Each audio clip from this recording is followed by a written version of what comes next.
लकल हम्द या अल्लाह अस्सलातु वस्सलामु अलैका या रसूल अल्लाह अम्मा बाद।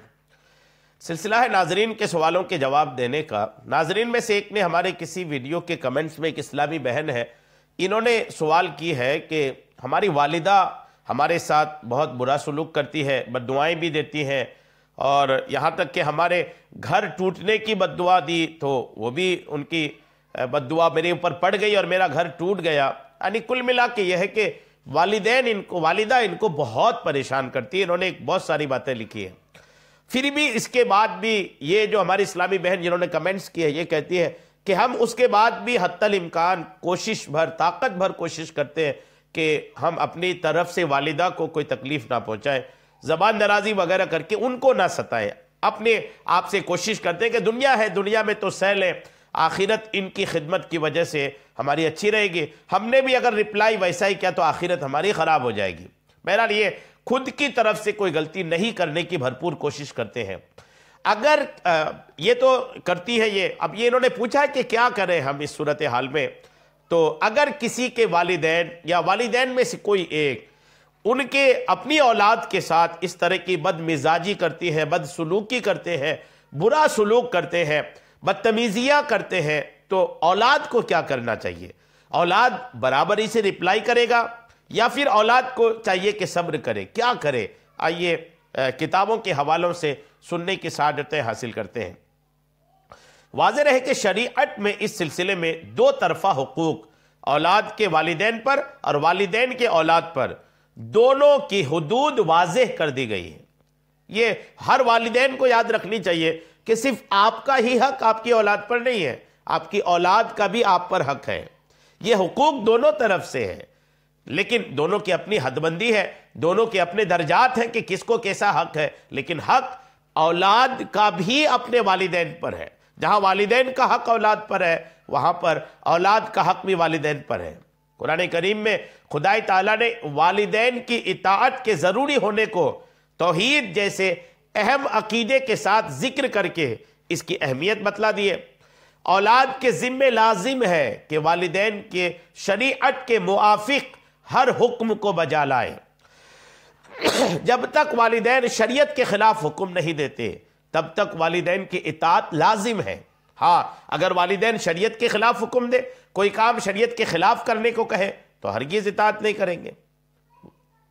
और वालिदैन के ज़िम्मे भी लाजिम है कि वो अपनी औलाद में हर मुमकिन हद तक बराबरी और इंसाफ करें, अपनी औलाद की खुशियों का ख्याल रखें, उन्हें उनकी जायज़ ज़रूरियात और मामलात से महरूम ना रखें और उन पर बेजा जुल्म व ज़्यादती से आप हर तरह गुरेज करें। बेजा जुल्म व ज़्यादती अगर वालिदैन अपनी औलाद पर करते हैं तो वो वालिदैन क़यामत के दिन पकड़े जाएंगे। वालिदैन ये ना समझे कि हम तो वालिद हैं, हम तो वालिदा हैं, हम तो माँ बाप हैं, हम चाहे अपनी औलाद के साथ कैसा भी सलूक करें। ऐसा नहीं है, आपके लिए भी शरीयत है। लिहाजा अगर कोई शख्स अपने वालिदैन के साथ हुस्न सलूक करता है और उनकी खिदमत और इताअत फरमाबरदारी बजा लाता है, इस सूरत में वालिदैन को भी औलाद की ज़रूरियात का ख्याल रखना चाहिए। अगर वालिदैन बेजा फजूल नाराज़गी का इजहार करते हैं और जायज़ मामलात भी जायज़ चीज़ों में भी बच्चों के साथ रोक टोक करते हैं तो उसकी वजह से इंशाअल्लाह औलाद का मुआखज़ा नहीं होगा, औलाद की पकड़ नहीं होगी। जहां औलाद जायज़ है, औलाद जायज़ का मतलब कि औलाद जहां पर सही है, वालिदैन जहां पर गलत है, वहां पर अगर औलाद अपने दुरुस्त तरीके पर कायम रहता है तो उस औलाद के कोई गिरफ्त, कोई पकड़ क़यामत के दिन नहीं होगी। ताहम इस सूरत में भी वालिदैन का एहतराम मलहूज रखा जाए। अगरचे वालिदैन बदसलूकी कर रहे हैं, बदमिजाजी कर रहे हैं, फिर भी औलाद को चाहिए कि वालिदैन के एहतराम को मलहूज रखे और उन्हें शरई हुदूद का लिहाज रखते हुए हिकमत व मसलिहत के साथ समझाना चाहिए। औलाद को चाहिए कि वालिदैन को समझाए और वालिदैन जब गुस्सा हो तो उनके सामने जवाब ना दें, उन्हें झिड़के नहीं बल्कि अदब से उनकी बात सुने और उनके हक में वो दुआ करते रहे जो अल्लाह ताला ने कुरान करीम में सिखाई है। क्या सिखाया है? रब्बिरहमहुमा कमा रब्बयानी सगीरा, यानी ए मेरे रब इन दोनों यानी मेरे वालिदैन पर रहम फरमा, जैसे उन्होंने मुझे बचपन में पाला और तरबियत की। बीवी बच्चों के जुदागाना हुकूक है और वालिदैन के मुस्तकिल हुकूक है। किसी एक की अदायगी की वजह से दूसरे की हक तलफी भी दुरुस्त नहीं है। अगर कभी वालिदैन से ज्यादती हो, यह भी ध्यान रखें, अगर कभी वालिदैन से ज्यादती हो, वालिदैन अगर ज्यादती कर रहे हैं, तो यह सोचें कि बचपन में हमने वालिदैन को कितना तंग किया है। हम भी बेजा गुस्सा होते थे, फजूल गुस्सा करते थे, बेवकूफ़ी की बातें करते थे। जब हम छोटे थे एक ही सवाल कई मरतबा किया करते थे, लेकिन वालिदैन बड़ी मोहब्बत से जवाब देते थे और हमें समझाते थे, वो हम पर गुस्सा नहीं होते थे। यही बात ये हमें औलाद को भी समझनी चाहिए कि आज हम बड़े हो गए हैं, औलाद हमारे वालिदैन बुढ़ापे में हैं, तो अपने बचपने को याद करें कि आप अपने बचपने में क्या क्या करते थे और आपके वालिदैन आपकी गलतियों को, बड़ी से बड़ी गलतियों को, तकलीफ देने वाली गलतियों को कैसे बर्दाश्त करते थे, मुस्कुरा करके झेल लेते थे। उसको भी याद रखने की जरूरत है। जी हाँ, ये भी आप करें। वालिदैन की बात किस हद तक माननी चाहिए, ये भी एक इसकी भी हदें हैं। ये वालिदैन की फरमाबरदारी, उनकी खिदमत के बारे में वाकई बड़ी सख्त ताकीद आई है, लेकिन यह बात गलत है कि वालिदैन की हर जायज़ और नाजायज़ बात मानने का हुक्म है। ऐसा नहीं है, बल्कि वालिदैन की फरमाबरदारी की भी हद है, उनके भी खुलासे हैं। आइए तवज्जो के साथ सुनिए। वालिदैन खा कैसे ही बुरे हों, उनकी बेअदबी और गुस्ताखी ना की जाए। तहजीब के साथ उनको समझा देने में कोई मुज़ायक़ा नहीं, बल्कि समझाना ज़रूरी है, लेकिन समझाते वक्त भी लबो लहजा गुस्ताखाना नहीं होना चाहिए। अगर समझाने पर भी ना समझे तो उनको उनके हाल पर छोड़ दिया जाए। अगर वो किसी जायज़ बात का हुक्म करें तो उसकी तामील ज़रूरी है, बशर्ते कि आदमी उसकी ताकत भी रखता हो और उससे दूसरों के हुकूक भी तल्फ ना होते हों।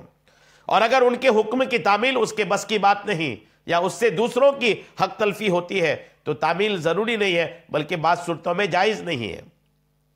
अगर वालिदैन किसी ऐसी बात का हुक्म करें जो शरअन नाजायज़ है और जिससे खुदा रसूल ने मना फरमाया है, तब भी उनके हुक्म की तामील जायज़ नहीं। माँ बाप तो ऐसा हुक्म देकर गुनहगार होंगे और औलाद उनके नाजायज़ हुक्म की तामील करके ये भी गुनहगार होगी। आका करीम अलैहिस्सलाम का इरशाद फरमाया है कि जिस चीज़ में अल्लाह ताला की नाफरमानी होती हो उसमें किसी मखलूक की फरमाबरदारी जायज़ नहीं। मसलन वालिदैन अगर कहें नमाज मत पढ़ो, दिन की बातें मत सीखो, दाढ़ी मत रखो, नेक लोगों के पास मत बैठो वगैरह वगैरह, तो इनके ऐसे अहकाम की तामील जायज़ नहीं, वरना वालिदैन भी जहन्नम में जाएंगे और औलाद को भी साथ ले जाएंगे। अगर वालिदैन ये कहे कि बीवी को तलाक दे दो तो ये देखना चाहिए कि बीवी कसूरवार है या नहीं। अगर बीवी बेकसूर हो तो महज वालिदैन के कहने से तलाक देना जायज़ नहीं है। अगर वालिदैन कहे कि बीवी को तन्हा मकान में मत रखो तो उसमें भी उनकी तामील जायज़ नहीं। जी हाँ, वालिदैन अगर मारे पीटे, गाली गलौज करे, बुरा भला कहे, तानो तशनी करते हैं तो उनकी ईज़ाओं को, तकलीफ़ों को बर्दाश्त किया जाए और उनको उलट करके जवाब ना दिया जाए।